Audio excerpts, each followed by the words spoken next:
Thanks for joining us on the Culture Drop podcast. I'm your host, Jed Bonniwell, joined today by Rick Contour, musician, and Minneapolis music aficionado William Devitt.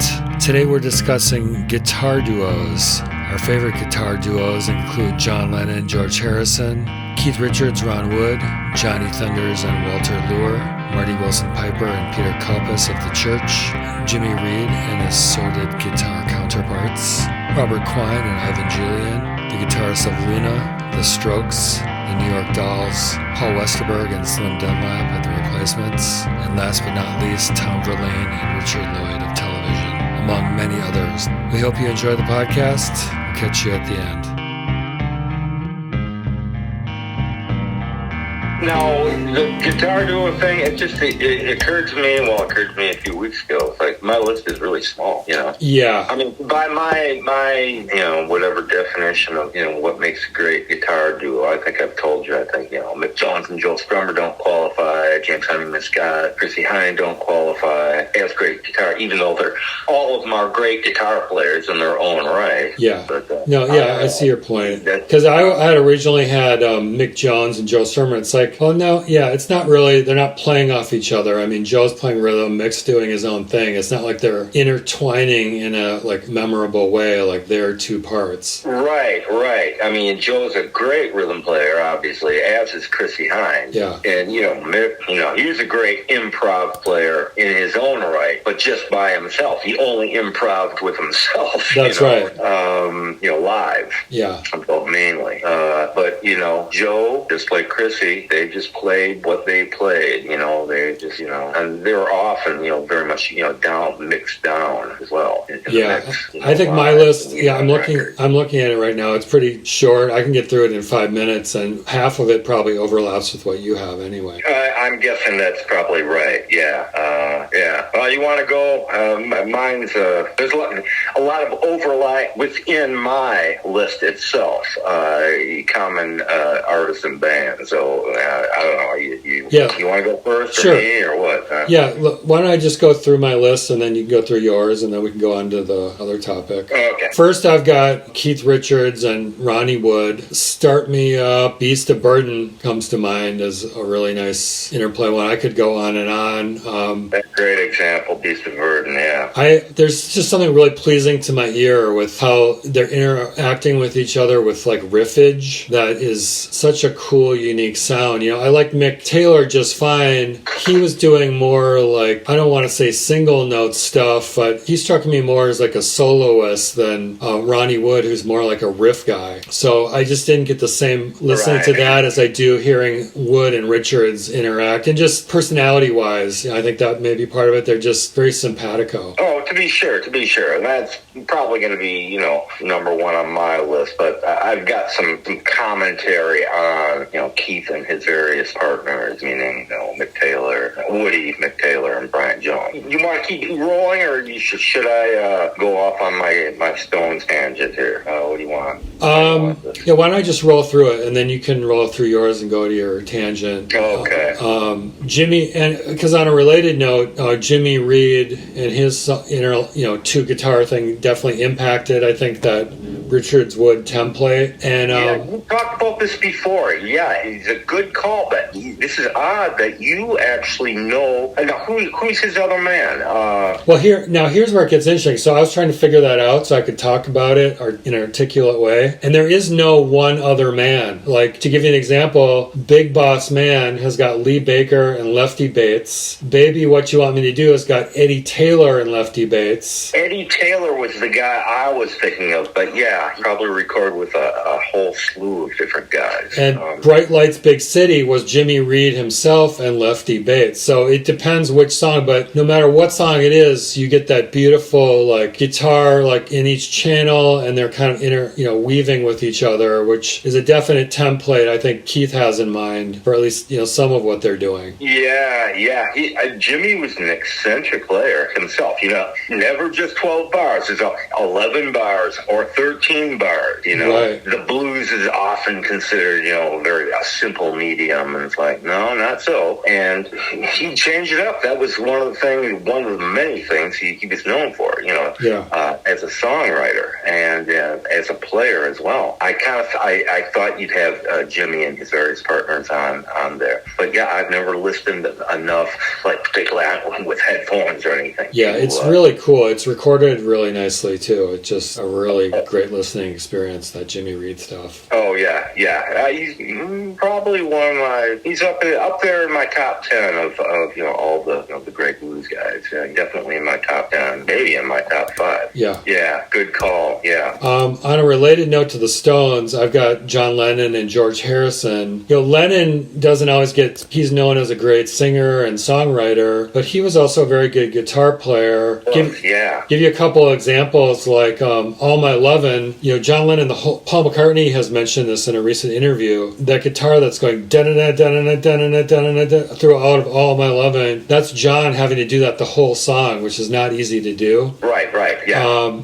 Another interesting example is the song I Call Your Name, which was from 1963. It's got great interlocking guitars. A lot of these early Beatles songs, it really has the interlocking between Lennon and Harrison. That actually has a ska middle eight in it, which no one knew in the U.S., but like My Boy Lollipop had already become a hit in the U.K., and they were familiar with ska. So they could do ska like in 63 in the U.K., and people wouldn't know, a lot of people wouldn't realize what it was, but it was ska, and it has really cool guitars. So there's a lot of interesting, I think the argument could be made as a guitar duo for Lennon and Harrison. Oh, for sure. George has, that very distinctive sound, tone, his style, and, that kind of crying, slide sounding thing that, he's very famous for. But, before they were, got into the studio and, George Martin got a hold of them, they were just a great rock and roll band. That's right. They were playing live, for Germany, and they really had to have their stuff together. Yeah. And I've always felt that about Lennon, that he was very underrated. Just like, how can you even underrate, the guys? He was just plain a great player, period. I'm sure the guy could do leads as well as anybody, Are there examples? You're really quite the expert on the Beatles. Are there any examples that you can think of John doing prominent lead things, just off the top of your head? There's a song on the White Album called Honey Pie, which I don't know if you're familiar with. It's kind of one of Paul's 1920s pistache songs. I'm remembering it. And so it has a jazz big band lead guitar solo, which is actually John Lennon. Okay. I got to listen to that as soon as we sign off here. Yeah. Okay. Honey Pie. Right. Not Wild Honey Pie, which is a different thing, but just Honey Pie. Okay. All right. Then on Abbey Road, there's the end of that medley. There's the part where they all are trading off guitar leads, Paul, John, and George. Oh, sure. Right. Yeah, so John did his part in there, and it was very almost Chuck Berry, Keith Richards-ish, and kind of what he chose to do there. But he definitely had some chops. He wasn't a kind of guy who could be a studio musician, but he had a great feel. Well, there's that, the famous thing with Chuck from, 1969 maybe, for TV. I forget if it was British or American TV, where John, and I forget who the backing band is. They interview them both. I'm sure you've seen it. And John is, the second guitar player, Chuck Berry. Oh, yeah. I'm sure you've seen it. When he hosted the Mike Douglas show, he had Chuck Berry on as his guest because it was his hero. What was the show? Was it Mike Douglas? John and Yoko hosted the Mike Douglas show for 1 week, and they got to choose their guests. Oh, it was Mike Douglas. Thank you. Okay, that's right. And so what is that? 69, 70? That was the early 70s. And I forget who was the rest of the band. It was a very small combo. Bass, drums, and maybe piano player. Yeah, I don't know. I'd have to check it out. Look it up. Those are great performances. I was just looking up the dates. The Lennon thing was February 1972. Okay, yeah. John's a great player, and so much of I think the Beatles, particularly post 65, 66 material. He gets overshadowed by their, George Martin's, studio wizardry and magicianship. But, that was certainly where they were really excelling, was in the studio. Yeah, and just two other examples come to mind. On Revolver, And Your Bird Can Sing has got a really cool, it's like an interlocking guitar riff with John and George playing Stratocasters. Strats, really? Yeah, do you know that song? Yeah. It's a really cool riff, and for years people were trying to figure it out and play it on one guitar, and they found out it was John and George playing together. It's a very weaving kind of cool guitar riff that rises and falls. And the other one I'll mention is when the Beatles went to India, Donovan was there, and he taught John Lennon this finger picking technique, which he plays on that song Julia, where John's playing an acoustic guitar, and he plays it just flawlessly and really cleanly, so he could play,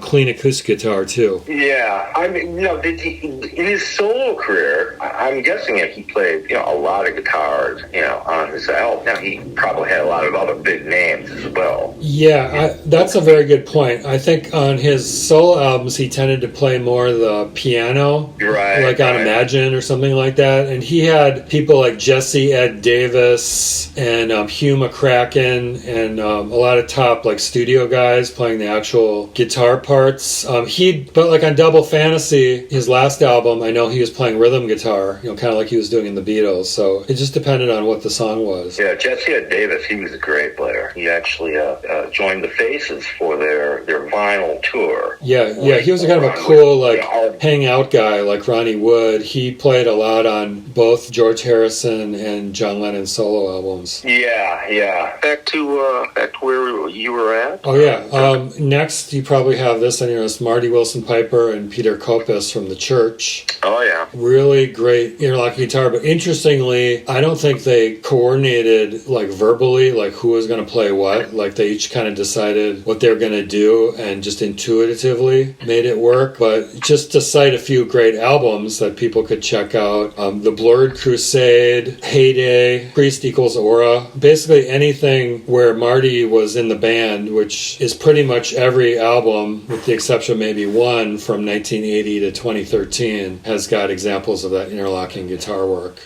Yeah. They're certainly one of the greatest, and it kind of like Keith Richards and Ron Wood post, Some Girls.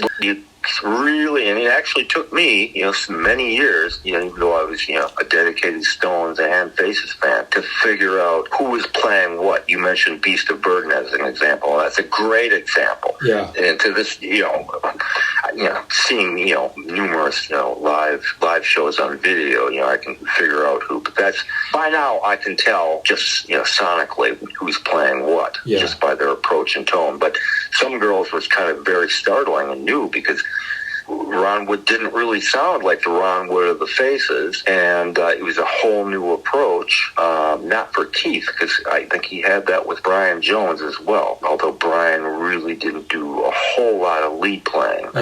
He did some very distinctive ones. The Last Time would be, that's Brian on the signature guitar figure. And Keith just playing the rhythm chords. But with Marty and Peter in the Church, it took me a while to figure out, their respective approaches and tones.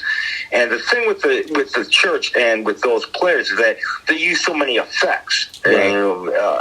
Often, not all the time, but often, especially as the band went on, it could be hard to. And then what with overdubs and studio wizardry, it could be hard to figure out like who's playing what. Yeah, it's not important, and I guess that's maybe the crux of what we're talking about here is sort of not important really who's playing what, and the Church would be one of the best examples of that. Yeah, these riffs and licks and figures and voicings, chordal voicings, come in and out of the mix, and they meld with each other, and it's just magic. It's what we go to music for. Right, and it's always, it's creative. It's never just playing the chords, it's arpeggios. Right, and nothing wrong with just playing the chords. No. You've got, great rhythm players like Joe Strummer or Chrissy Hind, who pretty much just stuck to their thing. Right. There's nothing wrong with that. No, I'm calling out what made them unique as guitar players. Yeah. I don't think you were saying that, but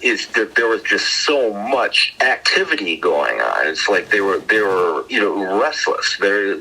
Any given song, it's like they were searching, searching for something. But they also made it was song-like. It wasn't free-form improvisation, which they could do as well. I mean, we obviously you've seen the Church live, and I've seen them many times live, and they could do that as well. But just in the context of a song, Steve Kilby's songs, just create these sonic, soundscapes that didn't detract. They just, it's very unique in the history of popular music. And I don't know now that neither Marty Willson-Piper or Peter Koppes are in the Church anymore, and they're still touring and recording as the Church with new players. I haven't really followed them, but yeah, good call there. They were definitely on my list. Marty Willson-Piper and Peter Koppes. Yeah. Magicians. Absolutely. Another definite one on my list is Tom Verlaine and Richard Lloyd from television. Yeah. That's really interesting. Again, simpatico, yet playing different things, much like the Church. In television, one of the greatest guitar albums ever is Marquee Moon from 1977 that everyone should listen to. And to a lesser extent, but almost as good, as Adventure from 1978. Those are the original television albums. And the third album, I think 90 or 91, was very strong too. That's right. I was just about to say that. That one is actually a really good album. It was just called Television. It came out in 1992. But again, that has got Richard Lloyd in the band. Also very good. Yeah, I remember it had a very bright sound as opposed to Marquee Moon and Adventure. And Richard Lloyd has a very mathematical mind. He really understands music theory, and there's a lot of interesting complexity in his playing where I get the feeling Tom is more intuitive, and his leads almost have a Middle Eastern kind of melodic quality to it that I think he just plays by intuition. So they're very different players, but they just complement each other so well. Now there's the famous San Francisco live album, and what struck me, television were known as a great live band for improving, and I don't know if this is due to Richard Lloyd's influence, but the songs really they retained their song quality. Mm-hmm. I think we've discussed this in the past. A review I read decades ago, somebody said, television were like a new wave Grateful Dead as far as their guitar airplay. And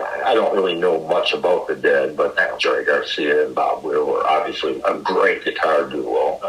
They're a great band, but if you like that kind of thing. They seem to retain, they didn't really, to me, go off into improv land, which I think was part of their legend, their reputation as a live band. Like CBGB's and later in their brief original career. Mm-hmm. That's going to be a few years. So I don't know if that's Lloyd mathematical precision. Yeah, it's probably an interesting combination of both. Whereas the Dead could probably a solo might go off for 20 minutes or a few days. Right. Television probably had we've got 24 bars here, and then Tom Verlaine would probably take the solo, and that solo might vary, but they would probably have it pretty tightly arranged in terms of how long that solo would be, that kind of thing. And they're such a tight band. Billy Fike on drums. They're always together. They weren't shambolic. Right. And the other thing that made them that way is much like the Beatles, before they made their first record, they had been playing together for several years, and they just waited until they got a producer that they liked and a contract that they liked to actually make their first record. So by the time they got their first record, unlike most people who they got lumped together with post-punk or new wave, they were much more accomplished as musicians than a lot of their contemporaries.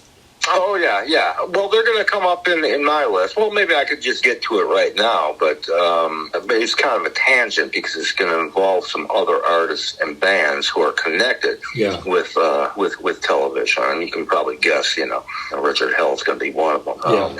Richard Hell, the Forrest Gump of New York City rock and roll, and specifically great guitar duos. Yeah. And I guess maybe I'll get to that when I get to that. Unless you want me to start breaking down right now.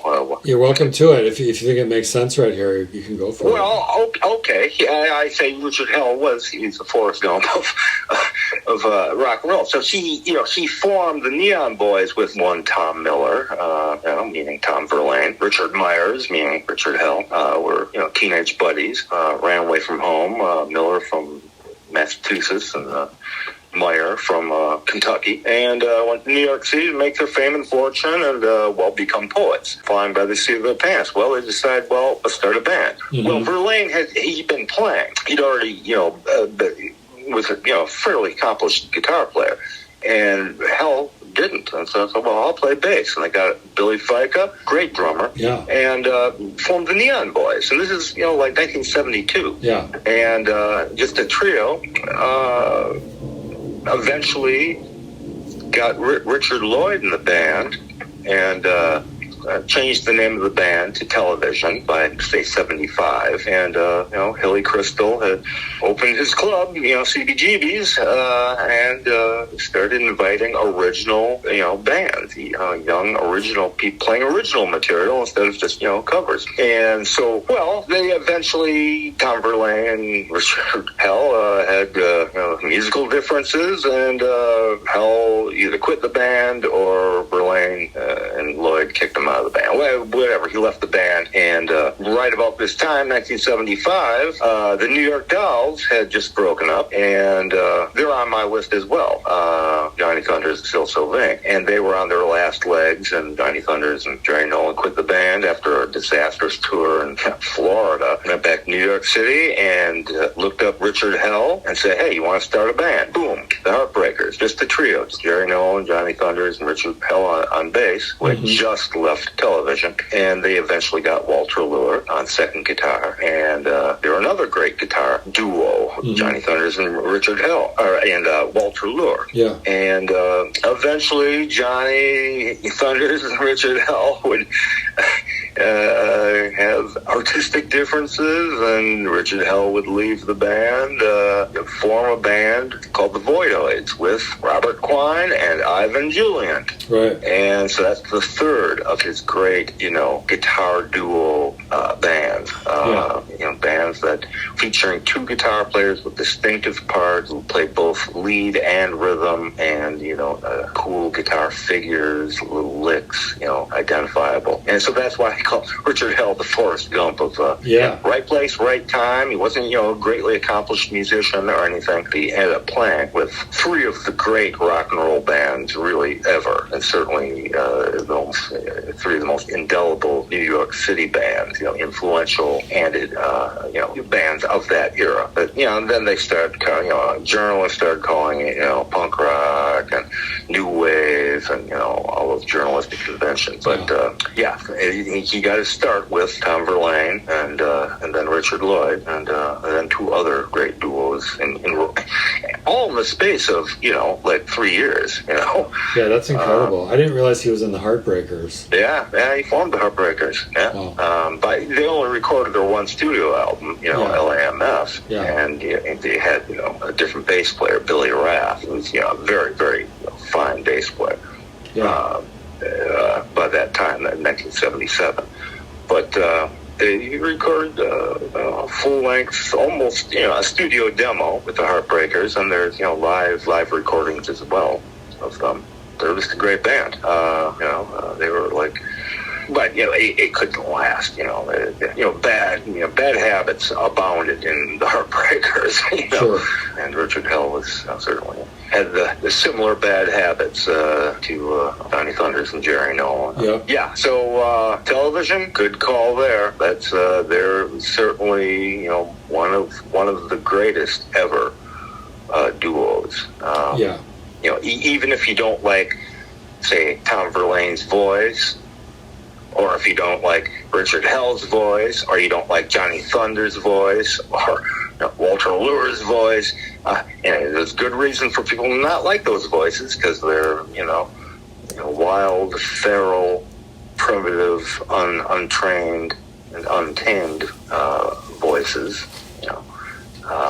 Never mind the lyrics, but the guitar playing for serious students of the guitar, especially the two guitar attack. Yeah. Those bands, Television, the Heartbreakers, and Voidoids, and all three of them. Television released 2 albums in their original run, and then reunion album. Yeah. And the Voidoids released 2 studio albums. So they were very short-lived bands, all those bands. But they made their mark, especially with electric guitars. All New York bands, New York City bands, should be said. Right. Big deal. I mean, it's one of the great arguments, sort of if you want to talk about, the journalistic convention of punk rock, whether it was London or New York City. Well, New York City was doing it before anybody was calling it punk rock. And in fact, a lot of the fashion, which became very big, fashion was a lot bigger in the UK, or style, if you want to call it, but I'll call it fashion. It was actually, came from those New York City people. Richard Hell, the ripped shirts. He ripped off his style. He managed the very last, year of the New York Dolls' existence, and, obviously, came to a grinding halt, but went back to London, and long hair's out. No, you chop your hair up, and glam, flashy glam clothes are out. You rip up your shirts, t-shirts. Well, that was all Richard Hell's doing. Right. That was just is who he was, and because he was broke and didn't have any money, and didn't give a damn really. And Malcolm McLaren went back to London and found these 4 Oliver Twist characters and called them the Sex Pistols, and the rest is history, really. Yeah. And there are musical ideas as well. The London, kids were getting from the slightly older New York City guys, such as Television, the Heartbreakers and the Voidoids. But they got a lot of their fashion sense from New York City. And the New York City guys were just doing it, just dressing that way and playing that way, just because that's, So that's my argument is, where did punk rock start as we know it in the modern sense, the 1976, 1977 sense? Well, I think New York City has the edge over London. Yeah, and didn't the Heartbreakers tour with some of those punk bands in the UK? Yeah, they did. Yeah, they came over in 77, 76 actually. And, right. So I think that musically that had to have. Yeah, Richard Hell was out of the band by the Heartbreakers by then. Yeah. And apparently the Heartbreakers just blew everybody away. They toured with a package deal with the Clash, the Pistols, and the Damned, and half the dates were canceled by local councils up and down the country, meaning England, because bad press coverage, courtesy of the Sex Pistols and whatnot. It's like, wow, these guys can really play. Not that the Pistols couldn't play. The Pistols were a great band, and the Clash were becoming a great band. The Dolls were, a few years older, and they've been around, and they also introduced their bad habits, to a lot of young British kids as well. But it was a different level of musicianship. Yeah, and just performance. They're seasoned stage performers as well. Yeah, the Heartbreakers, and then the Voidoids, Richard Hell's band, would also tour at the same time, say opening for the Clash, and that was disastrous. For the Voidoids, they had no promotion from Sire Records, or album hadn't even been released in the UK, and no money. I don't know what it was like for Television. I'm sure they toured the UK and Europe. They must have. A lot of these bands, they had bad habits.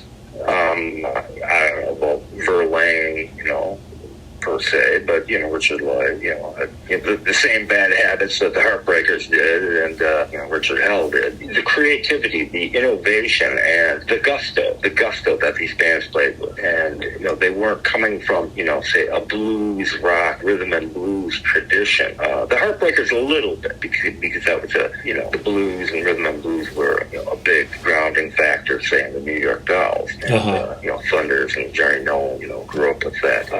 But, it was something that, these were serious music people, right. Television and the Heartbreakers and Voidoids. They were serious music people, not just, loud, fast, hard rock and roll. Right. They're all, serious musicologists. And, that would come out, later in their careers when they would, diversify their sound.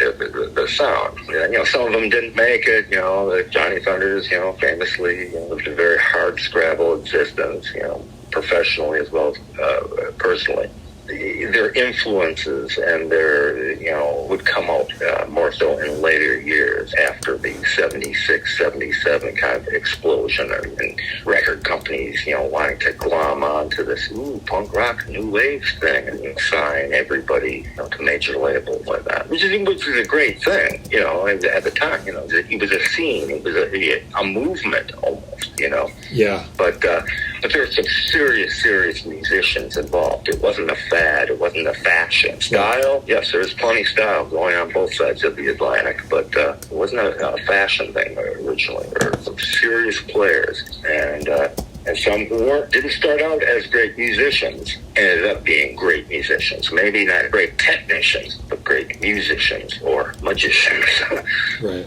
So that's my kind of commentary on television and Tom Verlaine, Richard Hell, Richard Lloyd.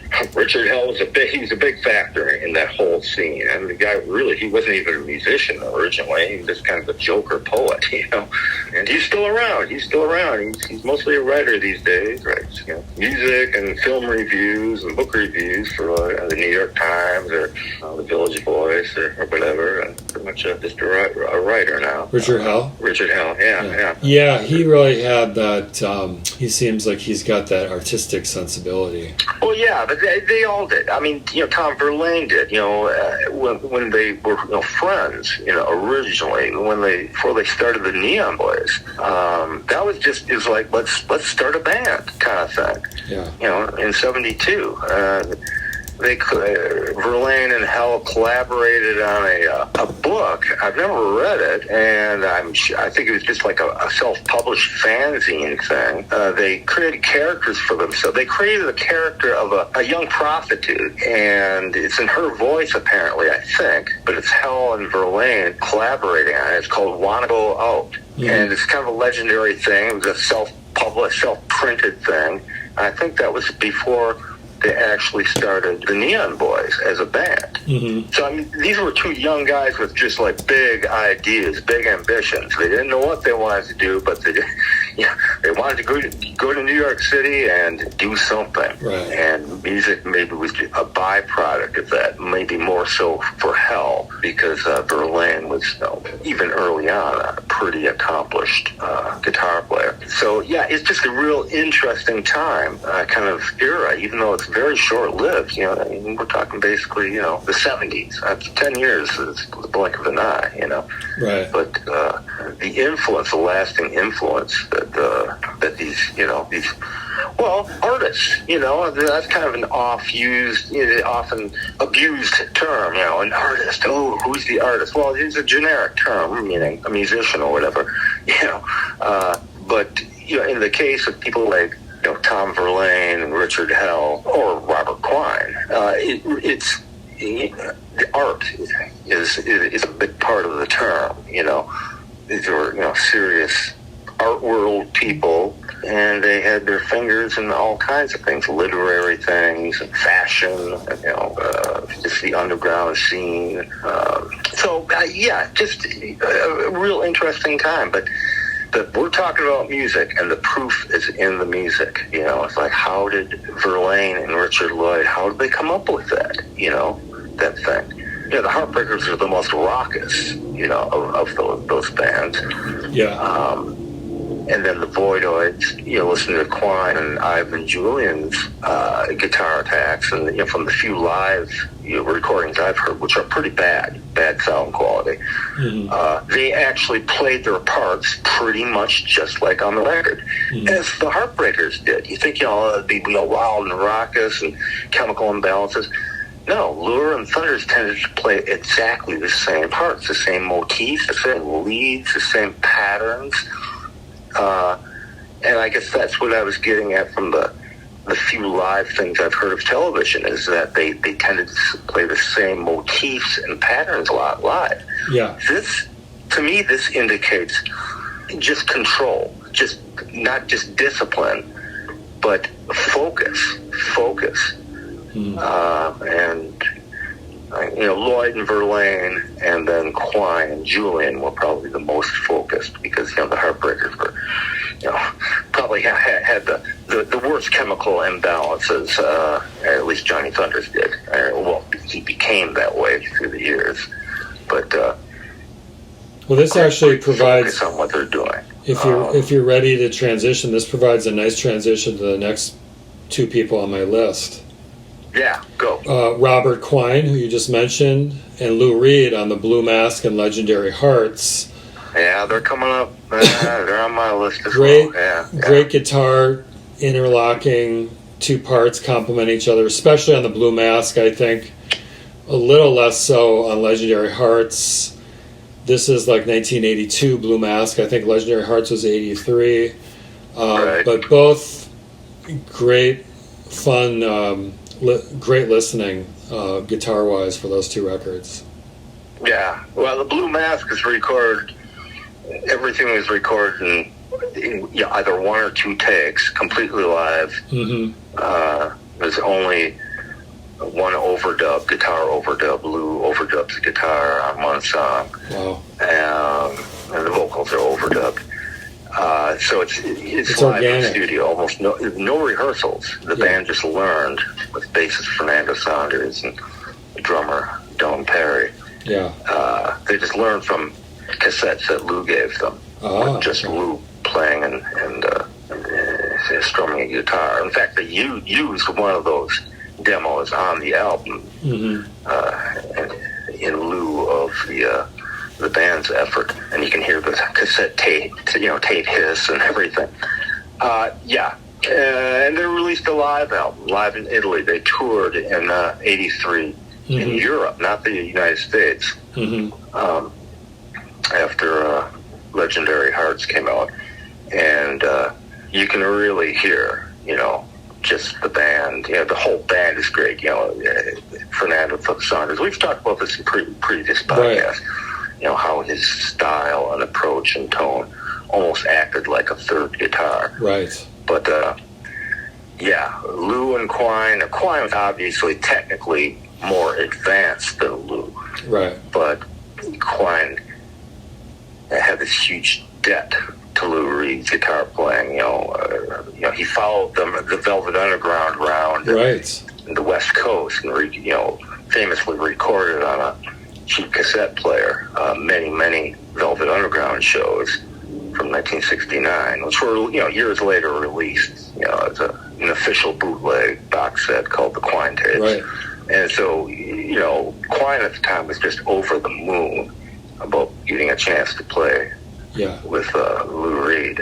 And it's just both of them individually are such strong personalities and such strong sounds. It's so odd that they mesh so well. Yeah. Because they're both they don't sound like each other. Say, like, Marty Willson-Piper and Peter Koppes can sound like each other. And, of course, they also use a lot of effects which kind of blur the lines. Yeah. Or Keith Richards and Ron Wood often, can sound like each other because they're both musically coming from the same traditions and whatnot. Yeah. And so they know a lot of the same licks, and they have similar skill levels, technical skill levels. And that was different from, Robert Quine and Lou Reed. Quine was much more advanced and expansive a guitar player than Lou. Lou You know, he did what he did, rhythmically or lead-wise, and he didn't pretend to be able to do anything else. Yeah. And so it's amazing that they meshed so well and created such a unique sound together. Just for those 2 albums and the 1 live album. Yeah, it's almost an evolution of so much of, not the only thing, but one of the great things of the Velvet Underground was the cool, almost mantra-like rhythms they would build up in the guitars. Here you get similar type of rhythms, but it just takes it to another level with someone like Quine playing with them. Yeah, well, the Velvets they're one of the great, you know, duos as well, with Lou Reed and Sterling Morrison. Right, that's right. And Sterling Morrison was probably the more normal, or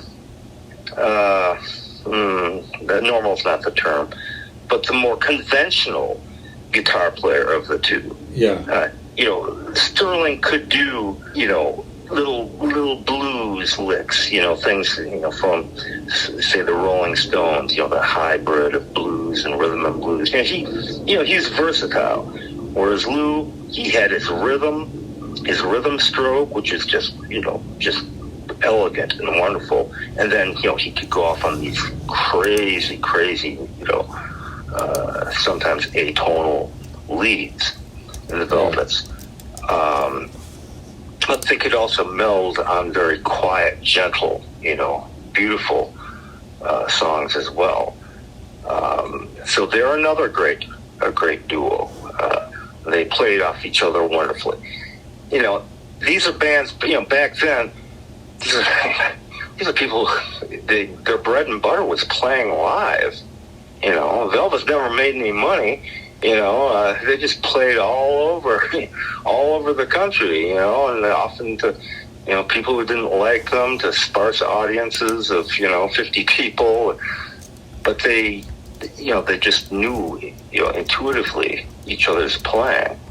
And that's, you know, showed a few years later when, you know, younger people like Television and, you know, the Heartbreakers, the New York Dolls before them, and the Voidoids, you know, they also were all road warriors. You know, they played live all the time. And I don't know, do bands do that anymore? You know, do they, you know, hone their chops, and not just their chops and their you know, performing abilities and craft, but you know, learning, you know, in real time, you know, expanding their musical horizons. I don't know if that's a thing anymore, you know. But yeah, good call on Lou Reed and Robert Quine. It's certainly in one of my top top duos. Next one I have is Andy Summers and John Etheridge made an album together. Andy Summers from the Police and John Etheridge, who was in Soft Machine. And they made an acoustic album together in the 80s called, or it might have been the 90s, I'm not sure, called Invisible Threads, where they just interlock with each other and come up with all kinds of cool musical ideas. It's an instrumental album, highly recommended, and it just should be mentioned in a list like this. I don't know it, and you know, Summers is a, you know, fine guitar player, but I was never, you know, big into the Police, as you know. But as far as duos, I mean, there's, just say, people like Richard Thompson and Simon Nicole, you know, from, you know, Fairport Convention. And then, you know, Nicole went on, you know, recorded and toured with Thompson and Soliers for a couple decades, but I wouldn't consider them a great duo just because the imbalance, the nature. Richard Thompson is such a towering musical, you know, sonic personality. Yeah. And Simon Nicole really knew his parts. He'd just sit back. And so there was very few, and he was down mixed, you know, live and on record, and very sensitive player, but he knew his place. There are, you know, instances where there's great, beautiful, you know, interplay, but it's generally going to be Richard Thompson, right, overshadowing, you know, on an instrumental passage. Yeah, what's cool about Invisible Threads is Andy Summers, before he joined the Police, he was much older than the other guys. He had already been playing in several bands. Before that, he was classically trained. He was trained in jazz. So he had all kinds of styles that he never even used in the Police that you get to hear in this album. And John Etheridge, they sound like two equals playing. It's not like Andy Summers is the star and John Etheridge is his sideman. They both are really coming up with interesting ideas. I think you'd really like the album. That's the key right there. The two, I think, our purposes is equals. Equals is the, I think it's probably why neither of us put, say, Mick Jones and Joe Strummer from The Clash, or maybe James Honeyman, Scott Chrissy Hines from The Pretenders. We've talked about this. Is because there's a slight imbalance, right? In not just technically in their playing. And who knows? Maybe Joe is a virtuoso guitar player, and Chrissy's a virtuoso guitar player. That's not how it came off within the context of the bands. So there's a slight imbalance. And just looking up, just to clarify, Invisible Threads came out in 1993. Okay. Yeah, I never... Soft Machine, another blind spot of mine. That was Robert Wyatt's band. Yeah, right. And I've heard of him, and heard people cover Soft Machine and Wyatt's solo stuff as well. Yeah, that's a whole great rabbit hole to go down. Yeah, it strikes me that way. Yeah, hugely influential, but this particular guy just never went down that rabbit hole, and really isn't familiar with him. I first discovered him. I don't know if you know the Elvis Costello song "Shipbuilding," that's got Chet Baker on trumpet. That was originally a Robert Wyatt song, so that's when I first became familiar with him. Oh, really? Yeah. Okay. Was that Soft Machine or just Wyatt solo? I think that was a Wyatt solo. Okay. But, in the world of, British eccentrics, which we always love, Robert Wyatt is really up there. Right. So I know of him by reputation. Yeah. But not so much, music. I mean, I'm scared of the rabbit hole, Yeah. Going down the rabbit hole with him and Soft Machine, and numerous, collaborations he's done with people. He's got a kind of cool, sensitive voice tonality that I think you'd really like. Hasn't he done stuff? He's worked with Eno. I think he's worked with everybody. The cool people who never made any money, but the cool kids. I know him just by reputation, basically. The next one is the Strokes. There are two guitar players in that band: Albert Hammond Jr. His dad was a famous musician, Albert Hammond Sr., and Nick Valenci. And they had some cool, interlocking guitar work. So I wanted, their first album I think came out in 2001. Yeah. So I wanted to mention them in this list.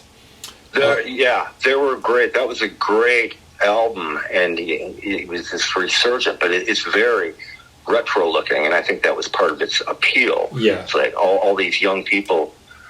They didn't, necessarily know the influences that the Strokes were coming from, from, the clean rhythm, drive of, say, the Velvet Lou Reed with the Velvet Underground, with, Valenci's, I think Valenci's the primary lead player, his, Verlaine and Richard Lloyd, tonal attacks, that whole New York City thing that we were just talking about. Yeah, very television influence for sure. Yeah, but you can hear, Lou Reed and the Velvets, and you can hear all kinds of stuff, I've heard other stuff. I don't even know if they're still a working band. I think Julian has a solo career going on, but Yeah, they were a very, very, very good guitar band. And on a related note, another band, New York City guitar band around that time is Luna with Dean Wareham, who also sings and plays rhythm guitar, and the lead guitar player, Sean Eden. They've got that Strokes, Velvet Underground television, interlocking kind of guitar thing going on, and really great guitar tones. They can really create kind of a vibe in a song, a real propulsive type of thing. A lot of interesting guitar stuff in that band. Yeah, they were, I think Lou Reed said at the time he was a big fan of Luna. I can see why. Their first albums came out in the early 90s, I think. Early to mid 90s. Right.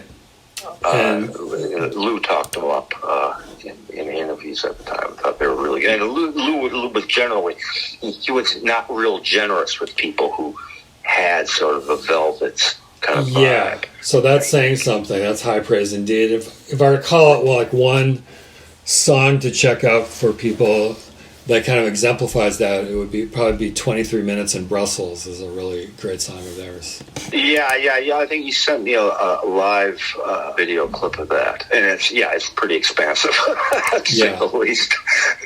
I don't really know their work. I just know their vibe, and from the things I've heard through the years. They're pretty good, and they've maintained a certain level of consistency throughout their career. And then the last one on my list, which you probably have, is Big Country. Stuart Adamson and Bruce Watson, in particularly the first album, The Crossing from 1983 and Steel Town from 1984. A lot of people know Stuart Adamson because he was the lead singer. I think Bruce Watson can often get overlooked, and he was also a really great guitar player. They both complemented each other so well and brought unique melodic sense and playing sense, but they were so simpatico. Yeah, they're up there at the top of my list. A unique sound that they had. Nobody's ever come close to it. And they were often lumped in with, say, U2 with The Edge or Simple Minds with Charlie Birchall.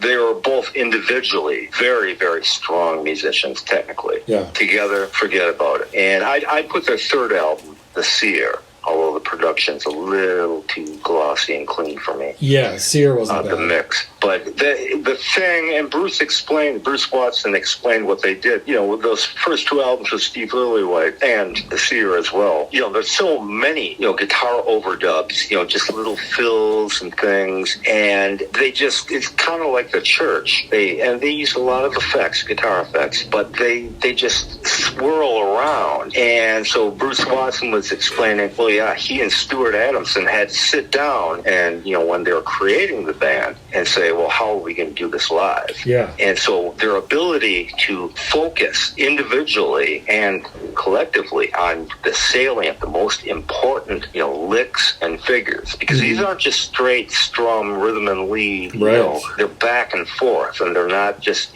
bar chord strumming. There's a lot of that, but and it's not just distortion. They often, clean tones, and as I've said, a lot of effects, chorus pedals and flanges, and, the E-bow being utilized by both of them here and there. They had to figure out what to play, what just the two of them could play. So as a live experience, a live band, I only saw them twice live, but it just astounding. Yeah. The musicality and the focus, just the sheer focus. Technically those guys were probably heads and tails above almost everybody else that we've talked about on this list.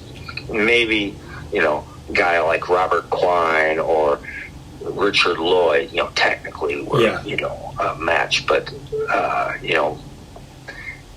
they didn't have the bad habits. I mean, Stewart did with alcohol, but he'd never know it from his live performances. They're, one of the great live bands ever. And they had to come up with this stuff. They had to imagine the sound from whole cloth they created, the sound. And, individually, they're such strong players. And, Bruce Watson still works with, some iteration of Big Country. They still play shows. Mm-hmm. And so he covers with his son Jamie. Mm-hmm. I think Bruce actually covers Stewart's guitar parts. And Jamie covers his dad's guitar parts. Oh, okay. This is astounding. And you listen to those records. Yeah. Watch the videos. How are these guys playing this stuff? Yeah, you're right. I mean, they really came up with like their own new sonic template that no one had ever done before. Yeah. It's there's like, they devolve. They evolved or devolved. Just later, and this is primarily Adams's fault. Yeah. He wanted to sell some records. He wanted to be an American. He took voice lessons and his voice changed. He started using this, to me, unfathomable, American accent. And they just kind of evolved into a very, very good hard rock band. Yeah. Sometime around, maybe after the fourth album, they started, the change came in. They only recorded, I think, 4 more albums after that, studio albums, but he still excelled as a live band. Yeah. And playing those early songs, those very heavily Celtic influenced songs, right, with Celtic motifs. Like, how are these guys doing this? How can they how can Stewart focus while he's singing these songs?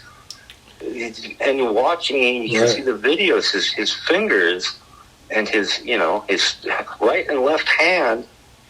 To me, it's just amazing.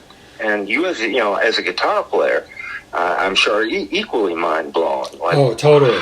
How did they come up with it? How are they pulling it off live and flawlessly too? They were so tight as well, so incredible, proficient and tight. It's like they're almost like channeling like the depths of the earth in Scotland and just channeling like these majestic spirits or something. And then, like you say, to play these intricate, patterns while he's singing is really quite astounding. Yeah, it really is. It's really, I forget who the guy who said, "Oh, we're not just musicians, we're magicians," and it was a hybrid word, musicians or musicians, something like that. I forget who came up with that. It might have been Hendrix. I don't know, but that's truly, truly magical stuff what they're doing, right? And either one of those guys. Speaking of Hendrix, they could play that way. They were that strong. I mean, maybe not with the abandon and the of Jimi Hendrix and the sheer. But my point is that they're technically very good, but they came up with their own thing, their own vibe. It wasn't American based. It wasn't African based music. Initially. That's right. Yeah. Great call. They're one of my favorites. Period. I knew that would be on your list. Well, at this point, should we take a quick 3-minute tea break and then come back and knock out whatever else you have on your list for this topic? I was just going to suggest that. Yes, please.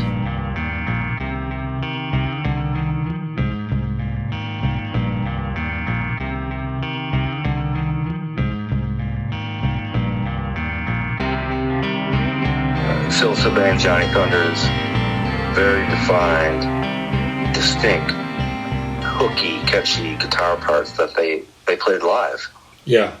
For all their reputation as being a shambolic band, proto-punk band. No, they were very, very tight. The New York Dolls you're talking about. Yeah. Yeah, okay. And they played their parts, the same way every time. Not a lot of improv. Just like the Heartbreakers would do, Thunders with Richard Hill later. Just these perfect pop songs, played the service of the song, so not a lot of improv. Brian Jones started it all. That's the original Weave before Ron Wood was in the band.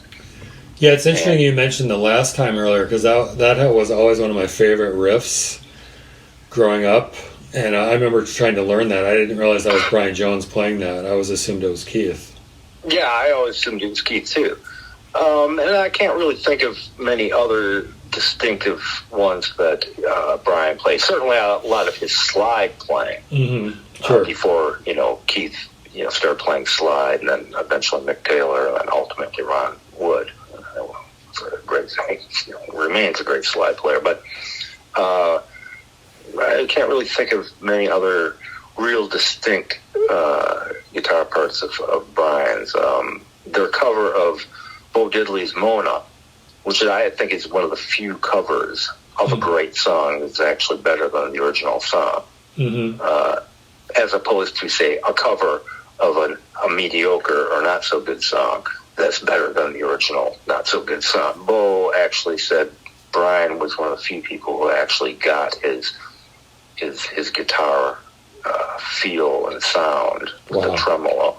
Yeah. And I'm sure that must have really chafed Keith, Yeah. Other than that, I really can't think of any real distinct guitar parts. Just, when they were still doing their heavy R&B blues stuff. Yeah. It's complete simpiccato. It's kind of like, Jimmy Reed and Eddie Taylor, whatever. You can't really tell, just one big guitar. Neither of them are, really doing the little licks and stuff, little in-between fills that, say, Keith and Woody, excel at, finishing each other's sentences, as it were. Just this great drive. Keith tended to play the, the leads, almost early, pre-1967 albums. But basically that's all I got. Mick Taylor, his reputation, primarily as a fancy, lead player, is primarily from his live playing, from those tours he did from 69 to 73. Yeah. In the studio on the albums, perfectly simpiccato with Keith, his playing, his riffs. Yeah. They were as serious a studio band as the Beatles were, up until 1975 probably. Oftentimes, different players playing, Keith playing bass on some of their biggest songs, Mick Taylor playing bass on Tumbling Dice, no guitars, Jagger on rhythm, and Keith doing his distinct guitar figure. So really in the studio, Taylor only really did some of those, beautiful Santana-esque leads on a few songs. Yeah. Can't You Hear Me Knocking, Time Waits for No One, Winter. He really didn't do that many. And on the records, they're just beautifully contained and controlled. Yeah. The Stones are a song band, not so much an improv band. Late 60s and early 70s, that was the fashion. That was the thing, is to have fancy guitar players, blues-based guitar players, doing what Ron Wood calls the fiddly bits. Yeah. So he was the right man at the right time for that era. And but on record, can't remember, these are Rolling Stones records. These aren't Allman Brothers records, Yeah. God bless, Duane Allman and Dickie Betts, an excellent guitar duo. Right. Just not my thing, But anyway, that's all I got. Okay. We covered everybody else on your list that I had for what I thought were our purposes of the great guitar duos. That's all I got. No, that's a lie. One more, and it has to be. I'd be utterly remiss. Yeah. And that would be one of my top 5. Yeah. How did I forget? Can you guess who it is? Nope. Paul Westerberg and Slim Dunlap. Oh, yeah, okay. With Replacements. Yeah, that's a good choice. Paul Paul with Bob Stinson, fine, unique player, eccentric, powerful player that Bob Stinson was. Paul just tended to, even though he was a lot cleverer and more unique of a guitar player than, say, Joe Strummer or Chrissie Hynde, the delineation tended to be more rhythm lead. Right, and he would, as opposed to like simpatico, it's like Bob would just go off into the stratosphere with his crazy leads, which seemed to suit a lot of those early songs, but Slim was more like the simpatico Ron Wood. He really got what Paul was doing. And Paul, tended to, play more expansively, even while he's singing the songs. Westerberg is undoubtedly one of the great guitar players of all time. He's a great American music guitar player. Mm-hmm. Technically and idea-wise. Idea-wise, no, he's not terribly inventive. Neither is Keith Richards, or Ron Wood for that matter. And Slim is the same way. So individually, these were both extremely great players. But for the few years that they played together, from 1987 to 1991, one of the great guitar duos ever. Good call. You can listen to the bootlegs, or the great live show, the Dead Man's Pop, Don't Tell a Soul box set. They got a complete show from Milwaukee from 1989. Just wonderful sound, and it's like, who's playing what? But they're so catchy and hooky, and the tones are so great. Yeah. The drunken live replaced them. They sometimes took a drink or two. Yeah, and they actually turned into the Rolling Stones for a couple of years. They're actually better than the Stones for like 2 years. The Stones' own game, Yeah, outstones the Stones. That's coming from, the world's biggest Rolling Stones fan. So that's it. I'll put that, and our man, Bob Slim Dunlap, just died just a little before Christmas this last Christmas. And rest in peace, Slim. But, great player, and everybody should have his 2 solo albums. Yeah, he actually made my, that other topic we're going to discuss, music that influenced us in the last year. One thing interesting thing I noticed about Slim, and I've noticed this with musicians and other bands, is there were a couple songs where I thought I was listening to a Paul Westerberg song, just the way he was phrasing his vocals and the way he constructed the song, which I found kind of fascinating. Oh, I think Slim, he's a few years older than Paul and the other replacements, but I think he learned a lot from Paul. Yeah, definitely. A lot. As far as songwriting, phrasing, probably learned a few guitar tricks here and there. I'm sure Paul learned more than a few guitar tricks from Slim as well. Oh, sure. Say the use of thumb picks, which Paul actually has in a lyric to a replacement song. Yeah, Slim, I'm sure, learned a lot from Paul. And he wasn't, he's a modest guy, and he wasn't too proud to admit that. Yeah. What a great songwriter that Paul Westerberg remains to this day. Yeah, good call on Slim and Paul. Does that wrap up your list? That's it, really. Yeah. Okay. Yep. That's my list. You covered them all for me. So. Okay.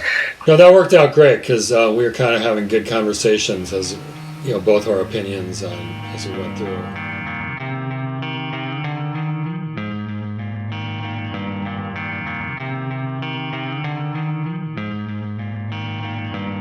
Thanks for joining us on the Culture Drop podcast. That was our favorite guitar duos. We'll catch you next time.